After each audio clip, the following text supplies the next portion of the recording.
Olá pessoal, estamos de volta para essa nossa aula sobre normas fundamentais do processo civil e esse quarto bloco trata especificamente do artigo 12 do novo Código. O artigo 12 do novo Código que estabelece a regra da ordem cronológica para o julgamento dos processos. O artigo 12 está gerando diversas polêmicas no direito porque interfere diretamente na gestão de processos do magistrado em gabinete. Então, esse artigo 12, alguns apontam como inconstitucional, por interferir na gestão do gabinete do magistrado, por interferir como o magistrado deve julgar, mas eu acredito especificamente que esse dispositivo ele é constitucional. Esse dispositivo, em nosso modo de ver, ele estabelece, ele concretiza alguns princípios que a administração pública em geral deve observar. E o Poder Judiciário, como um órgão estatal, como uma forma de atuação do Estado, também tem que atuar de forma eficaz, de forma eficiente e também de forma transparente. E aqui a gente pode fazer uma analogia com a lei de acesso à informação, ou a lei chamada Transparência Pública, que estabelece que o Poder Executivo, o Poder Legislativo, e o próprio Poder Judiciário tem que deixar público os gastos públicos, enfim. Trazendo isso para o processo, o artigo 12, ele estabelece que o magistrado deverá julgar, tanto para a prolação de sentença quanto acórdão, deverá observar a ordem de conclusão. Então, de acordo com que os processos vão conclusos para o gabinete, o magistrado deverá julgar nessa ordem. Para isso será elaborado, ou deverá ser elaborada, lista pública. Então, a lista em que estabelecerá a ordem cronológica dos processos, essa lista será tornada pública tanto pela própria secretaria quanto, se possível, pela internet, como estabelece o novo Código. Então, estabelecerá essa lista própria em que o cidadão poderá ter acesso e saber em que momento o seu processo será julgado. Então, se o cidadão sabe que o processo dele foi concluído é o número 2000, ele imagina que daqui a pouco será o 1500, depois o 1000, depois o 500, 100, mas que uma hora o processo será julgado. Então, esse artigo, nosso modo de ver, ele traz essa transparência, essa previsibilidade para o cidadão saber quando o seu processo será julgado. Mas, claro, essa regra, e o legislador imaginando isso, ela pode, a parte, querer desvirtuá-la. Olha, eu vou apresentar um requerimento agora para aquele processo que está concluído para julgamento ser retirado e ter que voltar para o final da fila. O legislador, preocupado com isso, ele passou a prever o seguinte: olha, os processos concluídos para julgamento em que foram feitos requerimentos após isso, então qualquer uma das partes peticiona nos autos, esse requerimento não retirará o processo da ordem que ele se encontrava anteriormente, salvo se tiver que ser reaberta a instrução probatória. Então a parte peticiona, processo concluído para julgamento. A parte peticiona dizendo: olha, eu não fui intimado para a necessidade de provas, ou foi deferido provas que não foram feitas. Sim, reaberta a instrução probatória, ou o próprio magistrado prevê a necessidade daquele processo ser feito uma prova que não foi realizada, como uma prova pericial, depois de concluído para julgamento. Aí sim, reaberta a instrução probatória, o processo será retirado da ordem. Em qualquer outro caso, qualquer requerimento feito no curso do processo que não haja necessidade de abrir a instrução probatória, o processo retornará para o gabinete na ordem em que se encontrava anteriormente. Por isso que, uma vez decidido o requerimento, retorna na mesma posição. Mas o legislador se preocupou também com a entrada em vigor do Código. Como estabelecer essa primeira lista após o Código entrar em vigor? E aí, lá nas disposições finais e transitórias, ele estabelece que a primeira lista deverá observar a ordem de antiguidade de distribuição e prevê que, olha, a primeira lista de processos para julgamento em ordem cronológica observará a antiguidade de distribuição entre os já conclusos na data da entrada em vigor deste Código. Qual foi a preocupação do legislador? Olha, às vezes o tribunal, o sistema dos tribunais, podem não conseguir identificar o momento em que for concluído. Então, para a elaboração dessa primeira lista, vamos pegar um outro dado objetivo. Qual é? A data da distribuição de cada demanda judicial, de cada processo. A partir disso, deverá observar a ordem cronológica de conclusão para julgamento. Claro, o legislador também preocupado em regulamentar essa ordem cronológica, lembrou que a própria lei estabelece diversas preferências legais, como idoso, processos que envolvem interesses de menor, enfim, algumas demandas judiciais, alguns processos judiciais têm uma preferência legal em sua análise.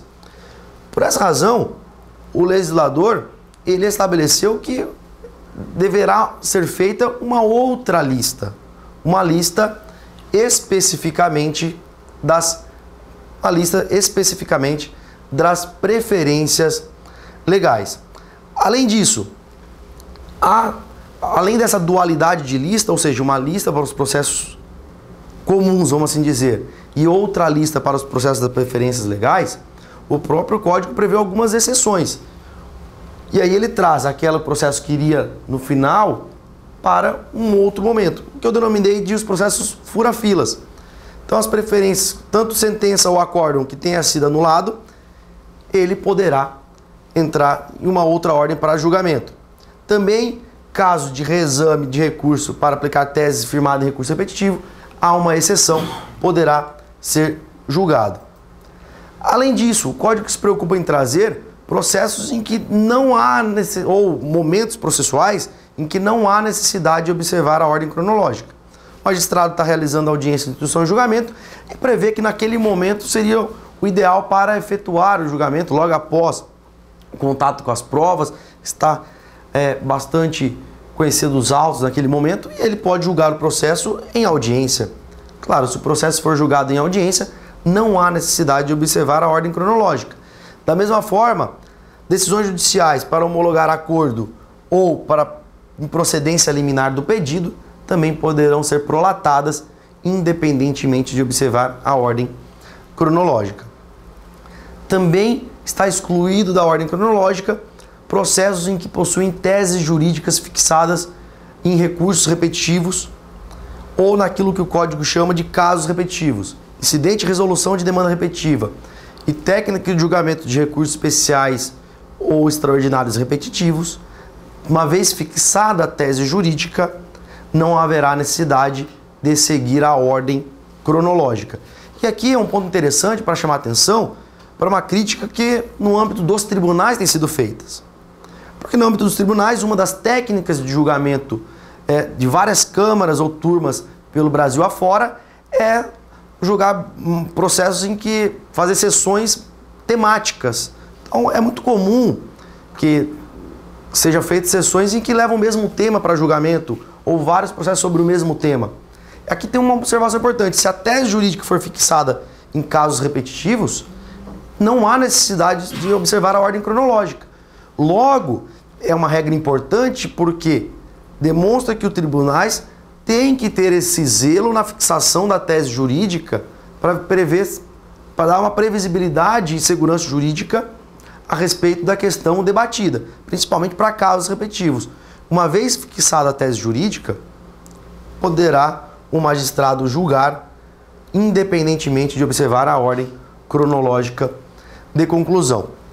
Continuando aqui as exceções, para julgar recursos repetitivos e julgar o próprio incidente, a Câmara ou órgão estabelecido pelo regimento interno também não tem a necessidade de observar a ordem cronológica, então estabelece aqui que ele poderá ser julgado em outro momento.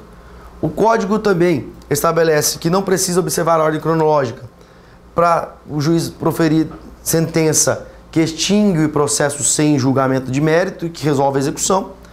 Também para julgamento de embargos de declaração, para julgamento de agravo interno, recurso interposto contra decisões monocráticas proferidas nos tribunais, também não deverão observar essa ordem cronológica. Para caminhar aqui para o final, as preferências legais e as metas estabelecidas pelo CNJ também poderão ser julgados sem observar a ordem cronológica de conclusão. Da mesma forma, para aquelas comarcas ou aquelas varas em que os processos civis, os processos cíveis, eles tramitam na mesma secretaria dos processos criminais, os processos criminais também não devem observar. Em outras palavras, aqui o legislador está dizendo que nas causas penais, nas causas criminais, os processos criminais não deverão observar a ordem cronológica.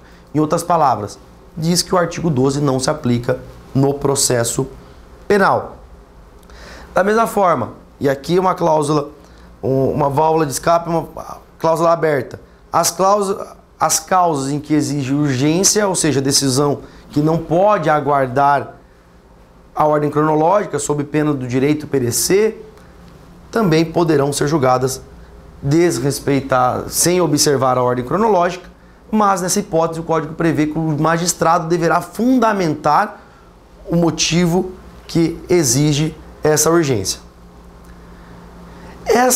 Meus amigos, essas são as regras que o Código prevê para a ordem cronológica, seja para julgamento, seja aqui as suas exceções. Mas claro, nada adiantaria a efetividade de observar essa ordem se a secretaria da vara ou da Câmara no tribunal tivesse a discricionariedade de publicar a decisão no momento em que ela quiser. Por isso, o artigo 153 do Código, ele estabelece que as publicações dessas decisões também deverão observar uma ordem de recebimento para publicação. Então, também estabelece o dever do gestor observar aqui a ordem em que os processos saem do gabinete, julgados, chegam na secretaria para serem encaminhados para a publicação. Aqui também há a necessidade de observar a ordem cronológica de publicação das decisões judiciais. Claro, como havia dito, preferências legais e atos urgentes teriam listas próprias, e aí entra uma questão. Caso a secretaria publique uma decisão preterindo aqui a ordem cronológica, o Código estabelece a possibilidade de ser feito um requerimento ao servidor nos próprios autos para que requeira que a decisão judicial seja publicada. E ainda estabelece que, sendo constatada essa preterição, que o juiz deve determinar o imediato cumprimento da ordem cronológica e a abertura de processo administrativo disciplinar para apurar aí o fato de não ter observado, saber qual foi o motivo, enfim, constatar se houve algum problema administrativo nesse ponto. Assim, meus amigos, a gente termina essa parte a respeito das normas fundamentais do processo civil estabelecido no novo Código. Estabelecido no artigo 1º até o artigo 12 do novo CPC, desse CPC de 2015. Para completar essa nossa aula, nós teremos mais um bloco que vai tratar de um princípio extremamente importante do novo Código, que é o princípio da primazia do julgamento de mérito. Isso fica para o próximo bloco. Então, espero que isso possa contribuir para o dia a dia da advocacia de cada um de vocês e até a próxima.